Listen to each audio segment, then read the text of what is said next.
talk will be coming from Dr. Chimakonam, and she'll be speaking on the problem of ownership in the return of African cultural artifacts, critical reflections on Kwame Appiah's Whose Culture Is It? Amara, the floor is yours.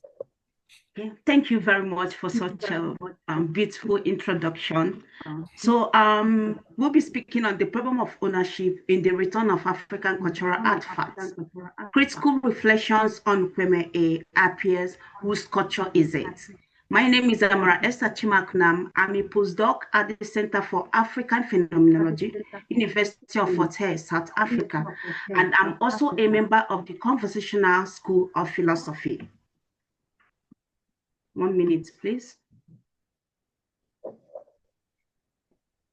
So my aim in this lecture is to critically engage with Appiah's cosmopolitan arguments for the return of African cultural artifacts. So this is how my lecture will proceed. In the first part of my lecture, I will lay the groundwork for Appiah's cosmopolitan arguments for the return of African cultural artifacts.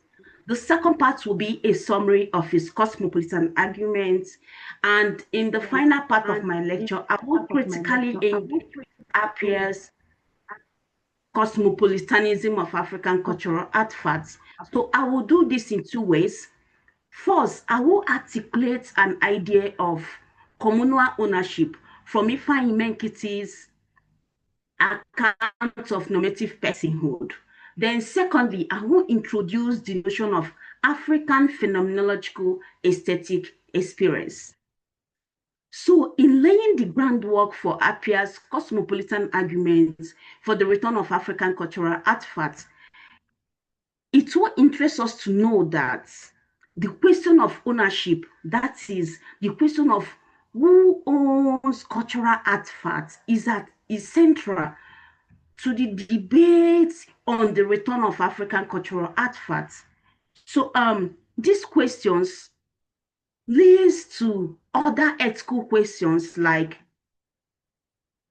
why should those currently in possession of African cultural artifacts be morally obligated to return them?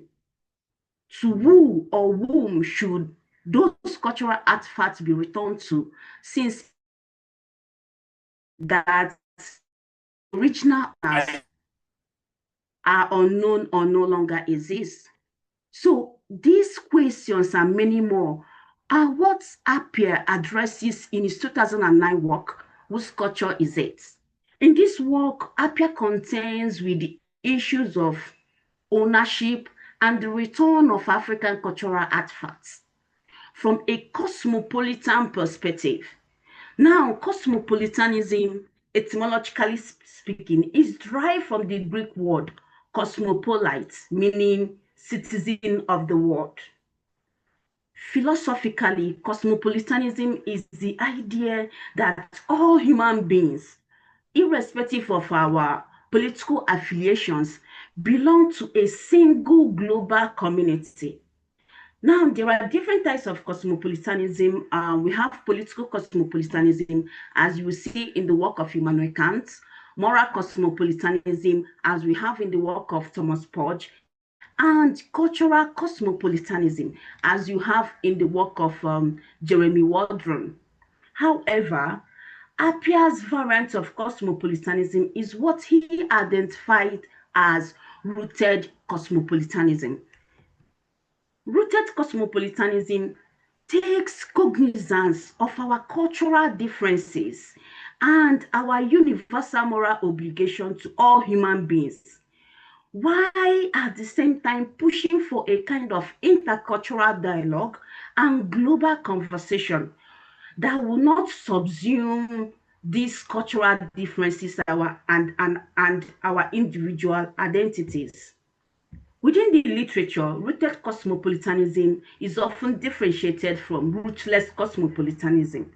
While rootless cosmopolitanism presents all human beings as citizens of nowhere, rooted cosmopolitanism presents all human beings as citizens of somewhere, people that are rooted in their different cultural backgrounds. Now, the question at this point is, what are the immediate implications of Appiah's looted cosmopolitanism for the return of African cultural artifacts? So before I dive into this question, it will be good to note that the African cultural artifact I'm concerned with in this lecture are those looted during colonialism in Africa. So by cultural artifacts following Appiah, it means whatever people make, such as religious relics, work of art, crafts, musical instruments, and manuscripts, and invest with significance through the exercise of their humanity. What then is Appiah's take on the return of looted African cultural artifacts?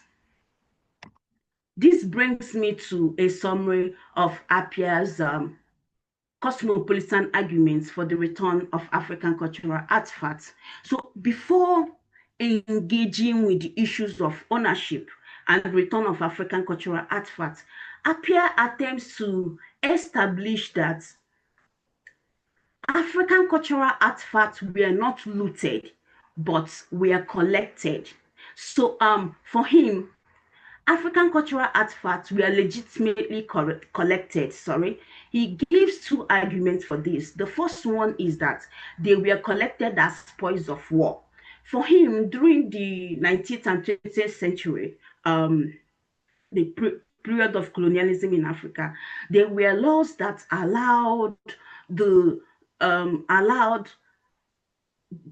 people that won a war to loot the enemy's cultural artifacts.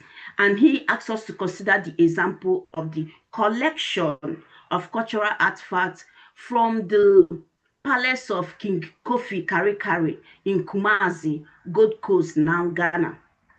Another argument he gives for the legitimate collection of African cultural artifacts is that they were legitimately transferred. Now, his point here is that the original owners of these African cultural artifacts legitimately transferred them to the current possessors.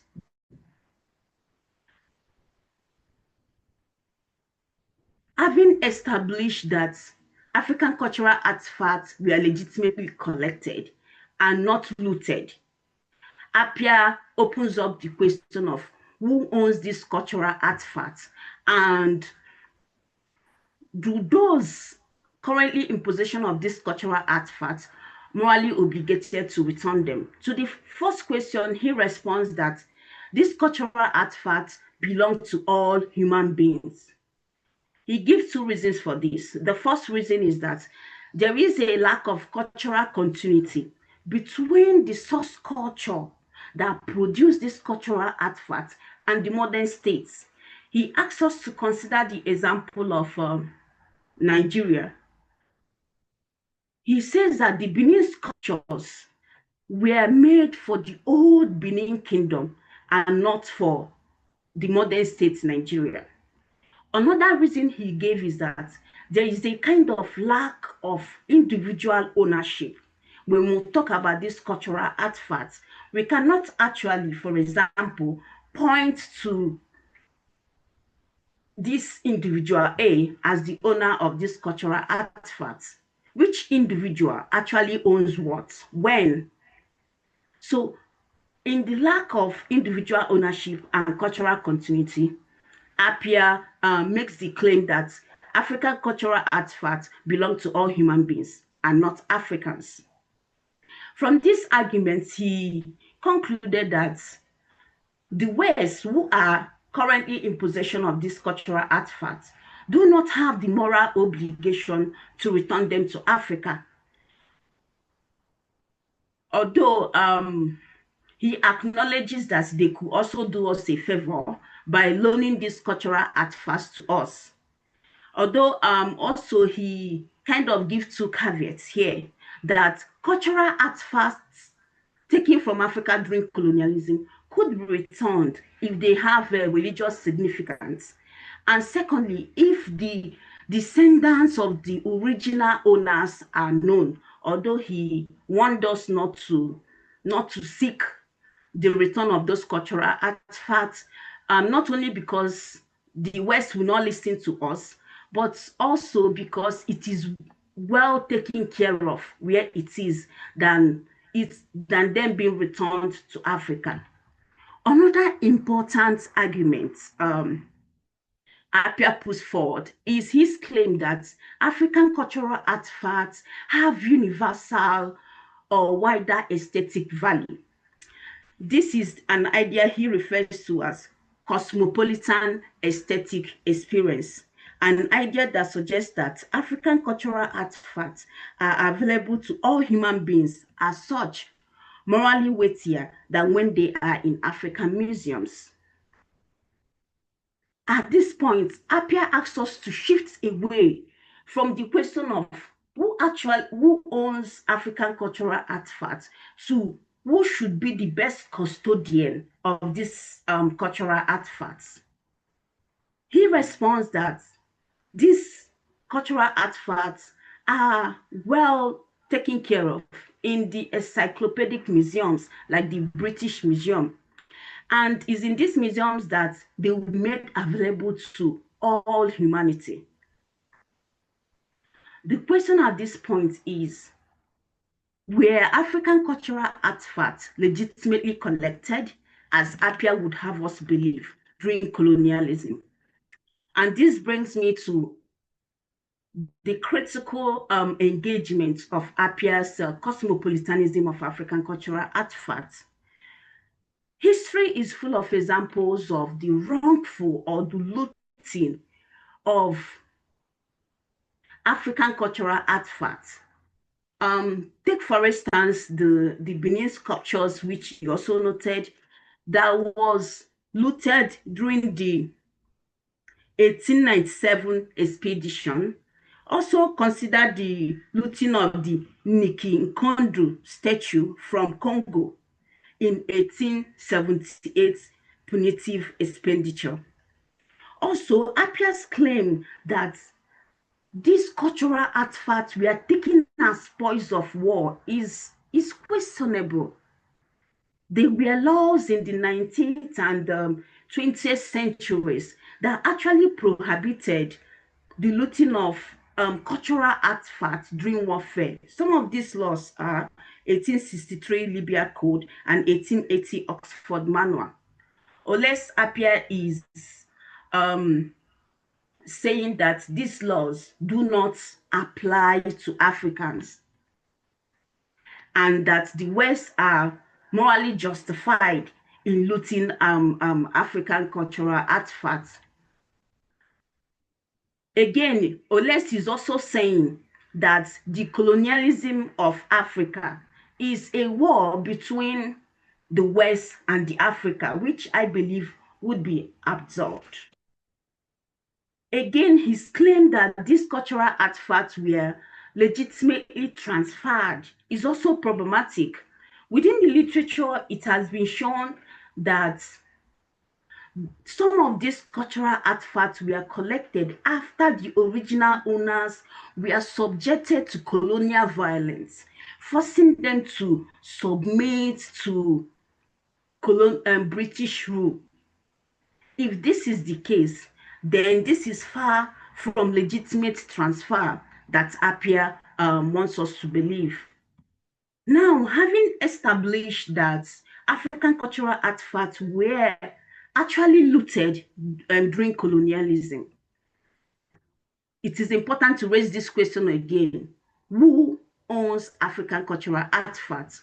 Remember that Appiah made the claim that lack of individual ownership and cultural continuity implies that these African cultural artifacts belong to all human beings.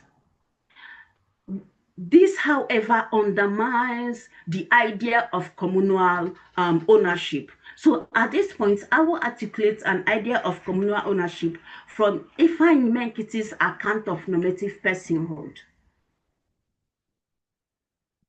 Although Menkiti's account of normative personhood is not about communal ownership, It is about how we could attain personhood, or how individuals could become morally virtuous persons in the society. But there is a basic characteristics of these accounts, which is communal relationship.